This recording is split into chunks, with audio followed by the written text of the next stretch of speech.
சாஸ்திராச்சாரல் நேயர்களுக்கு நமஸ்காரம். நாம இன்னைக்கு என்ன பார்க்க போறோம்னா, நீதி சாஸ்திரத்துல இருந்து ஒரு அழகான நீதி ஸ்லோகம் தான் பார்க்க போறோம்.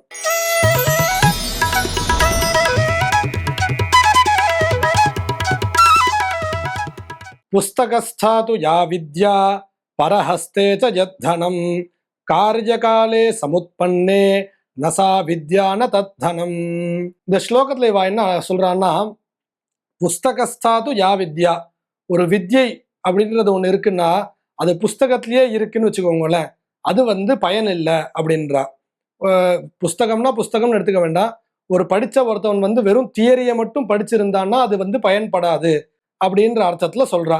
பரஹஸ்தேச்ச யத்தனம், நம்மளுடைய பணமானது இன்னொருத்தர்கிட்ட இருக்கு. இன்னொருத்தர்னா இந்த இடத்துல நம்ம எப்படி அர்த்தம் பண்ணிக்கணும்னா, இப்போ ஒரு ஃபண்டு போடுறோன்னு வச்சுக்கோங்களேன், அதை நம்மளால எடுக்க முடியாத ஒரு சூழ்நிலை, ஆபத் சம்பத்துனாலும் அந்த ஃபண்டை நம்மளால எடுக்க முடியாது அப்படின்ற சூழ்நிலையில ஒரு பணம் இருக்கு.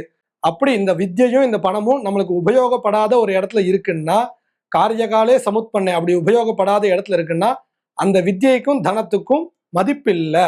நசா வித்யா ந தத்தனம், அது ரெண்டுத்துக்கும் மதிப்பில்லை அப்படின்னு இந்த ஸ்லோகத்துல சொல்றா.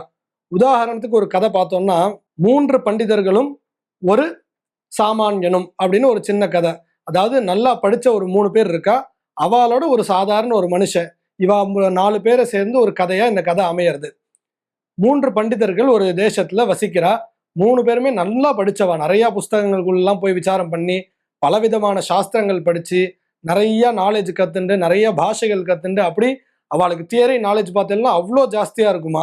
அப்படி அவ 3 பேரும் ஒரு பிரயாணத்துக்கு கிளம்பணும் அப்படின்னு முடிவு பண்றா. அவளோட ஒரு சாதாரண ஒரு மனுஷனை கூப்பிட்டுக்கிறா. அங்க இருக்கக்கூடிய ஒரு சாமானியன், அந்த கிராமத்துல இருக்கக்கூடிய ஒருத்தனை கூப்பிட்டுக்கிறா. நீ எங்களோட வா அப்படின்னு கூப்பிட்டுக்கிறா. அவனும் இவளோட போறான். அவனுக்கு அந்த அளவுக்கு படிப்பு கிடையாது, ஆனா பொது நாலேஜ் உண்டு, பொது அறிவு அவனுக்கு உண்டு. இப்படி இவ 4 பேரும் சேர்ந்து பிரயாணத்தை ஆரம்பிக்கிறா. இவ காடை நோக்கி பிரயாணம் பண்றா. ஒரு காட்டுக்குள்ள போயிட்டு இருக்கிறச்சே அப்படி வனத்தெல்லாம் சுத்தி பார்த்துட்டே போறா. அப்போ ஒரு இடத்துல பார்த்தீங்கன்னா ஒரு சிங்கத்தோடைய எலும்பு கூட அங்க கிடைக்கிறது. இவ நிறைய படிச்சிருக்காளே, அவளுக்கு பார்த்த உடனே அதை அனலைஸ் பண்ணி இது சிங்கத்தோட எலும்பு கூடு தான் அப்படின்னு இவ சொல்றா. இவ 3 பேரும் இப்படி பேசினே இருக்கிறச்சே 3 பேரும் என்ன யோசிக்கிறன்னா, நம்ம படிச்ச கல்வியை வச்சு இந்த சிங்கத்துக்கு உயிர் கொடுத்தா என்ன அப்படின்ற மாதிரி யோசிக்கிறா. இவ என்னடா இப்படி பேசுறாளேன்னு அந்த சாமானியமா வந்தவன் கொஞ்சம் பயப்படுறான். அப்புறம் கொஞ்ச நேரம் கழிச்சு இவள்கிட்ட சொல்றான், இது பாருங்க, சிங்கத்துக்கு உயிர் கொடுக்கறதுலாம் தப்பான விஷயம், அது உயிர் வந்துன்னா நம்மளை கொன்னுடும், வேண்டாம் அப்படின்ற மாதிரி சொல்றான். இவ அதை பத்திலாம் யோசிக்காம அந்த ஒரு ஆராய்ச்சியில ஒரு கியூரியாசிட்டியில எப்படியாவது இதை பண்ணி பார்க்கணும் அப்படின்ற ஒரு எண்ணத்துல அவ பண்ண ட்ரை பண்றா. இந்த 4வது அவன் வந்தாலே ஒரு சாமானியன், அவன் அந்த இடத்த விட்டு கிளம்பி போய் ஒரு உயரமான மரத்துல ஏறி உட்காந்துட்டு இவ என்ன பண்றா அப்படின்னு பாக்குறான்.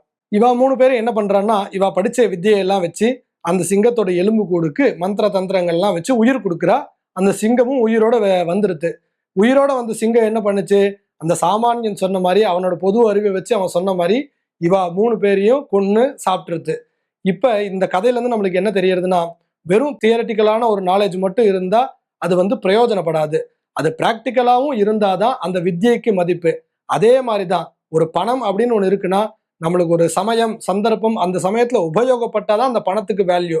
அது உபயோகப்படாத ஒரு நிலைமையில இருந்ததுன்னா அந்த பணத்துக்கு வேல்யூ கிடையாது அப்படின்றத இந்த ஸ்லோகம் மூலியமா சொல்றா. நம்ம குழந்தைகளை வெறும் தியரட்டிக்கலா மட்டும் வளர்க்காம அவ ஸ்கூல்ல கத்துக்கிறத பிராக்டிக்கலா இம்ப்ளிமெண்ட் பண்றதுக்கு என்னென்ன வழிகள்லாம் இருக்கோ எல்லாத்தையும் நம்ம அவளுக்கு கத்து தரணுன்றதையும் இந்த இடத்துல பிரார்த்திச்சுக்கிறேன்.